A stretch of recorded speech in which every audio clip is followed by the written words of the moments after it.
Yo, what's up? What's good? What's going on, everybody? That's right. The Boxing Source here checking in. And I got my guy here, the young, hungry Yeah, fighter, undefeated. Y'all know what it is. Mr. Gary Antoine Russell in the building. What's happening with you? yeah. I'm all right. I'm all right. How you feeling?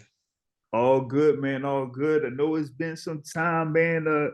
Since we last spoke, I know you had your fight with Kent Cruz over at the MGM National Harbor, man. First round KO victory, was able to dispatch him there really quick.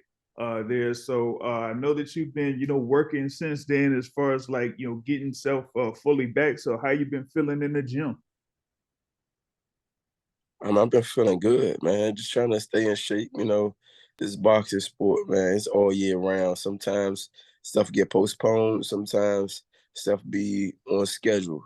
But regardless, you got to be prepared. So I'm definitely in shape, and definitely trying to, be patient because when I get that call, it's over. Oh yeah, for sure, for sure. I mean, there definitely there's one of the top rising contenders there, the 140-pound division, and like I was saying, you dispatched of Ken Cruz there fairly easily. Getting a knockout. You pretty much like had all of your fights end in a stoppage. So you've been one of those exciting young fighters there at 140. Now, before that particular fight, in our last conversation, or one of our last conversations, you were, looking for a particular fight with the fighter there at 140 that held a belt in Regis Prograis. And, after your fight, you took care of Yeah. business. And then you see that Regis Prograis is in there against Devin Haney. And then we see what happens. And I'm like, oh man, you could have Man, he you got could have got took it into there with school. Regis. He got took into school, man. He got took into school. And he got his belt taken. But it's all right. I like the fact that he showed ring generalship, and he was definitely humble. He said himself, I take my head off to Devin, etc. I just gotta go back to the drawing board. Sportsmanship. I like that about him as an individual. Not everybody have that, so. Yeah, that yeah, But now that he don't got that belt, I'm locked in on somebody else now. I feel you, man. I feel you. I mean, we might get into that because that 140-pound division now, man, it's wild. I just talked about those two, Devin and Regis. Man, you got Rolly Romero out there with a belt. You got Tio out there with a belt. You got Subriel Matias out there with a belt. What was it? Richardson Hitches is out there calling out folks, man. And I'm like, wait a minute. Man, All these I guys was out there, and they ain't saying Gary Antoine Russell. What's up? I know. Look, I called Matias out. He was talking trash once upon a time. His last fight, he called me out, but now he on hush mode. You know what I mean? I don't know. I don't know what's going on with that, but like I said, I stay ready, so I want him to get ready. Yeah, man. Cause I mean, I heard from Matias like recently, he said, hey man, he said he was calling out like Haney, he was calling out Ryan Garcia, he was calling out Rolly Romero. Man, he was calling out Teofimo Lopez, but I'm like, but you got Gary Antoine right here, right in front of you. What's up with that? Man, look, realistically, I say give me a tune up. If not, just give me somebody who got a title right now, and I think that would kind of like press the issue on people looking at me as more of a opponent that's relevant. I think dealing with me is high risk, really low reward. That's how they're looking at it because people just pacifying their record. And I feel you. If you're in it for the longevity, you really shouldn't be trying to cherry pick your opponents. Just go ahead and get the fans what they want. And a good fight. Entertainment. That's That's how I true. that's how I see it. Yeah, no doubt. And I see the fans have been, calling out for Gary Antoine Russell to get in on the action, man. They say, You know, hey, you know, where's you Gary know. Antoine Russell? Y'all mentioning everybody else. You ain't mentioning Gary Antoine Russell. Like he's the young, guy coming up. Y'all seen him in the amateurs. Y'all seen him be undefeated, stopping everybody here in the pros. So why ain't y'all calling out Gary Antoine Russell's name? High risk, man. A high risk. I'm telling you, it's a high risk, and they not trying to put another loss or even blemish their record.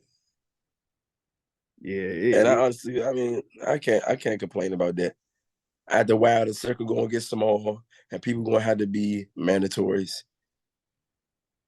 yeah, that's You true. know, I know things are, might be clearing up a little bit with one of them joints where I know you're highly ranked in the WBC, and they say, hey, they might have to honor a mandatory, but you're like right there under that. So it's like if they handle business with the mandatory, it's like, hey, I'm right here knocking on the door, and that's come over here.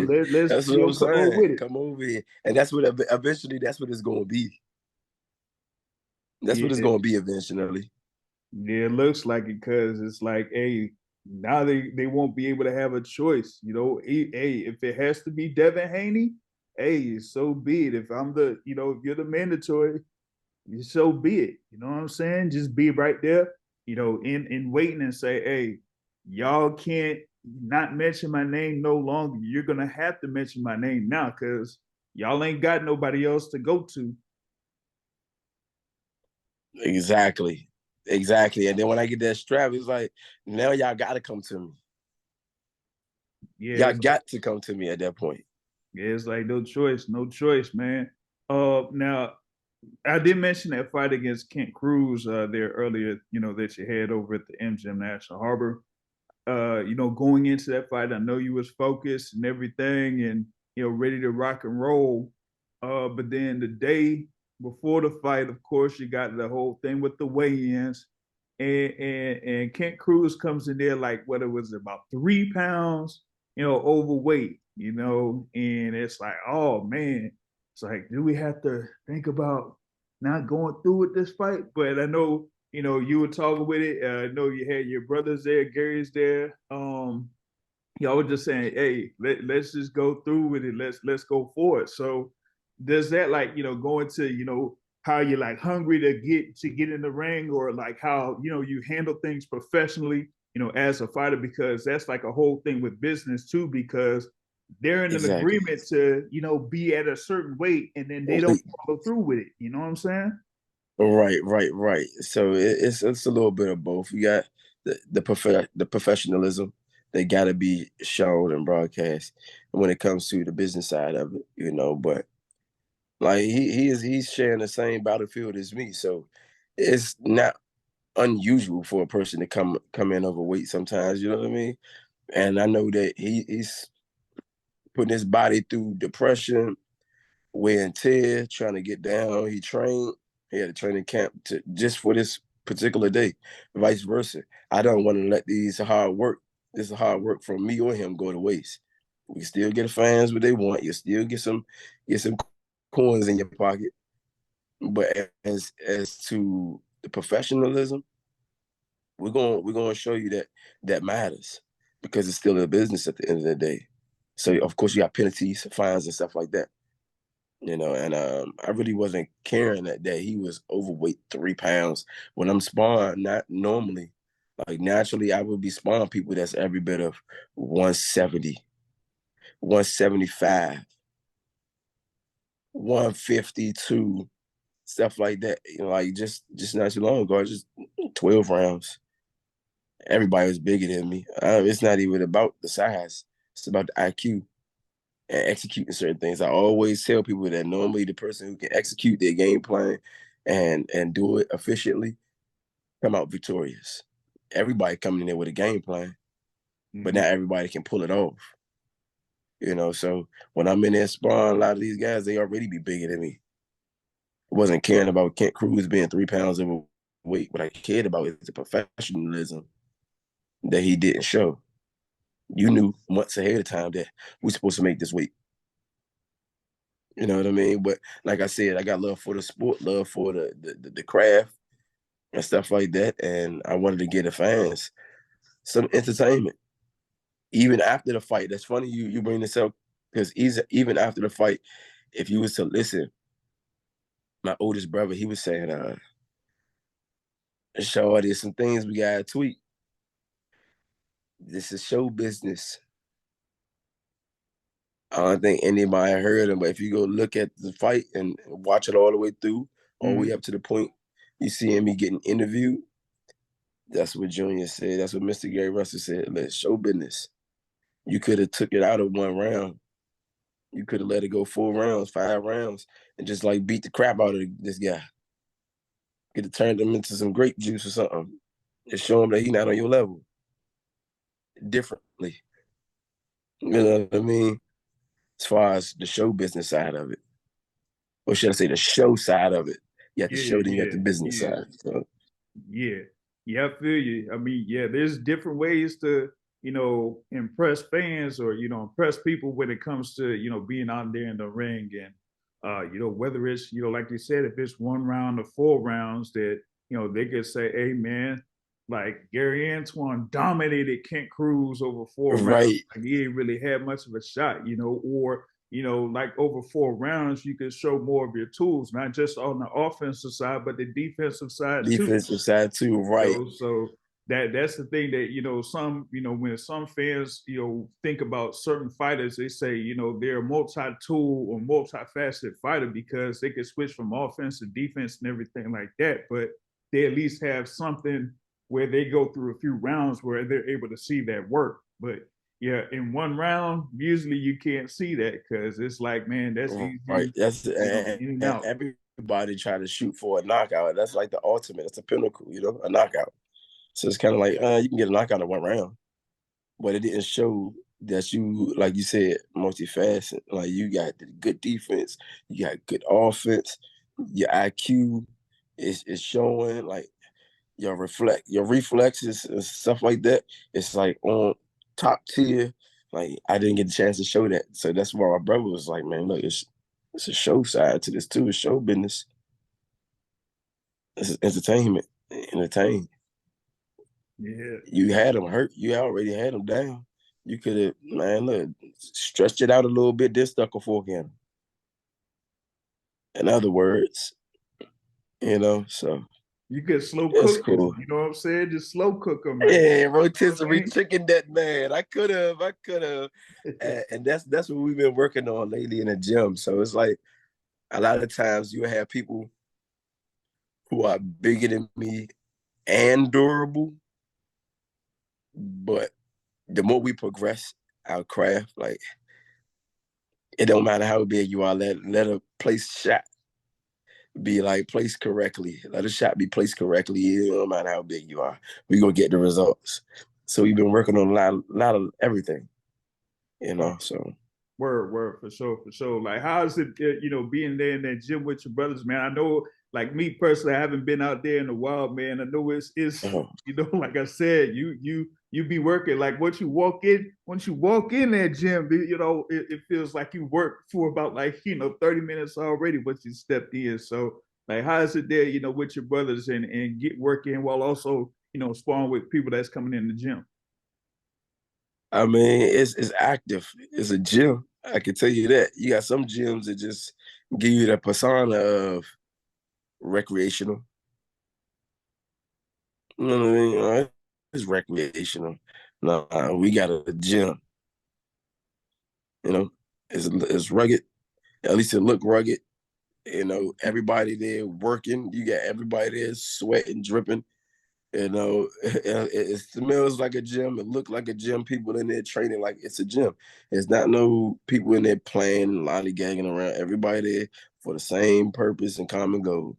And that's to be better, and work on their craft, and get in shape so they can perform.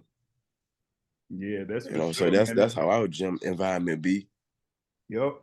Man, I know, like, man, I think the last one of the previous times I was there, I know that I talked with your brother Gary Jr. and he was in there with a sauna suit and everything like that. But me just standing there, man, I feel like I already had a sauna suit on, man. So I know y'all be getting in working and working hard up in there. So yeah, it's definitely an experience there working at the gym with you. Like a few more things here. We'll bounce back to the whole thing at 140 in a bit.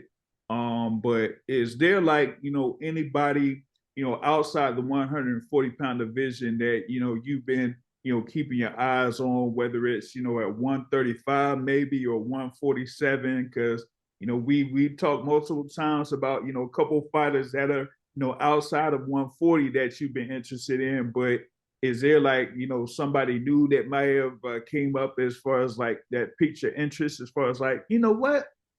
Not really. Not really. Like I've been on a mindset of, like I said, taking one step at a time. Not trying to basically bite off more than I can chew. Get through one task and then we can hop to the next task after. I always told everybody, like, I want to clean out the 140 division. Like you said, you got many titles. Many people out there that got them. I need to get all of them from the WBC all the way down to the WBA. I said IBF, all of that. Look, I need all of them. Then I would vacate, go up. Right, then I would go up or even go down, depending on who's making noise. Yep. Because like I mentioned before, you got all four titles from four different people holding the belts. Devin Haney, you got Rolly Romero, supposedly. You got, of course, Subriel Matias. You got Teofimo Lopez, man. So all four of them, you could knock them off one by one by one. You got that opportunity. That's what I'm saying. And it was just an old guy who fought Rolly. I think he just got a little title back. Yeah, Barroso, he knocked out Ohara Davies in one round, like took him out. he like with one left. Yeah, man. I said, hold up, man. Hold up, man. They can't be letting these old dudes, man, come in the game and be whooping on the young guys. Like, that's not even supposed to happen. Yeah, man. Normally when I see old, I don't want to say he's Floyd Mayweather old, because Floyd Mayweather, he still look young. He's in shape. This dude, what's his name? Barroso? Ismael Barroso. Man, he looked like he had some suspenders on, going to Sunday church sessions. I'm like, I know good and well, y'all ain't let this man get in this ring and do that to. Like, look, don't send him my way. He might as well hang it up. He might as well hang them gloves up after that. I'm telling you. But he doing what he got to do. I'm trying to climb upwards. Not really be stagnant going backwards. Like I said, I clean out my division, then I can go down to 35 or even up to 47. Mm-hmm. Yeah, I feel you. But Why not? Yeah, that Barroso joint, man. Yeah, that got me the other day. He knocked out Ohara Davies in one round, and they talk about maybe he could get a rematch with Rolly Romero. And if he gets a rematch with Romero and wins, oh my God, that's gonna be the wildest thing ever, man. Man, because a lot of people's already saying, like, man, like they gave Rolly that. I said, man, come on, man. That man, he worked for it. Yeah. He worked for it. That's it. That's all. Yeah, for sure, man. Hold up. Let's see here, man. I'm gonna see if you get jump on this thing here. Hold on, you still with me? Yeah, no, I'm here. Oh, okay. Yeah. I'm gonna see if the joint had the joint with the video, but that's all right though, man. But like, is there like anything else that you would want, like folks to like kind of, say about you? Because like I was saying before, a lot of people have been asking about you, like, when you getting back in the ring and everything like that. You know what I'm saying? I mean, I'm always, like I said, I'm always prepared to get in there. Don't get me wrong. Like, I'm always prepared for that. It's just the near fact that I'm not the one pulling strings to the business. Everybody got to fight their way to climb up the ladder, and that's what I'm doing. There we go. That's what I'm doing. Mm-hmm. Yeah. I'm over here just being patient. I was once told patience isn't the ability to wait, but what you do while you're waiting. And you got a lot of guys, they get bloated, they get fat, they get big, they do this. and do that. While I'm waiting, I'm training, trying to deal with some real estate stuff, training, getting rest, trying to get rest. And then, of course, you got holidays and stuff like that outside of my profession. But Mm-hmm. for the most part, I'm active in the gym like every day. Every day, even if it's like not no fight that's stamped in the books. Like, all right, you don't got no date, but that doesn't mean don't go to the gym. It doesn't Right. mean don't be in shape. Right. Like you can't, slack off, man. There's like no off days with that, man, because you don't Nah. want to have that opportunity where something comes up and you're not ready. Like, nah, that Yeah, wouldn't be good. you heard the saying when they say you can lead a fight in the gym. Well, I've heard that once before. Yeah, that's because a lot of people they get far too much over their normal fight weight class, and now they working extremely hard to get back to the weight division that they supposed to be in. And they burnt themselves out in the gym. So come fight time, they washed up, dehydrated, soaked up. Hmm. Yeah, they I be refuse to be like done. that. Right, exactly. You I want to be refuse to be optimal. like that. Yeah, for sure. Want to be optimal, man. So it's like, once it's time for, a fight that pretty much could come up, you're already ready. You don't have to worry about no weight cutting or serious weight cutting. And, like you said, like folks being drained and anything like that. So you'll be ready to go. But that being said, man, big thanks for, taking the time for chopping it up with me, man. I know, like I said, it Oh took you a man. little while. You feel me? Yeah, nah, we But definitely gotta do it again, man. You know, it's always a pleasure. oh It's yeah, no always a doubt, pleasure. no doubt. But hey, maybe next time I set something up, I'm gonna probably get by the gym. I don't know. I'll probably have like a sauna suit or something. But I say get worked out. You know what I mean? Feel me? He said, "Look, You I know what I'm might saying? just get it in with you. I'm Yeah, with yeah, it." get it in, man. I gotta drop some pounds, man. So I gotta get to work, bro. Gotta get to work for sure, man. But big ups for Ain't nothing wrong joining with with me, that, man. man. And I'll catch you another time, bro. I appreciate it, King. Look, it's always a pleasure. Hit me when you can. All right, for sure, Kane. Peace out. Peace out, King.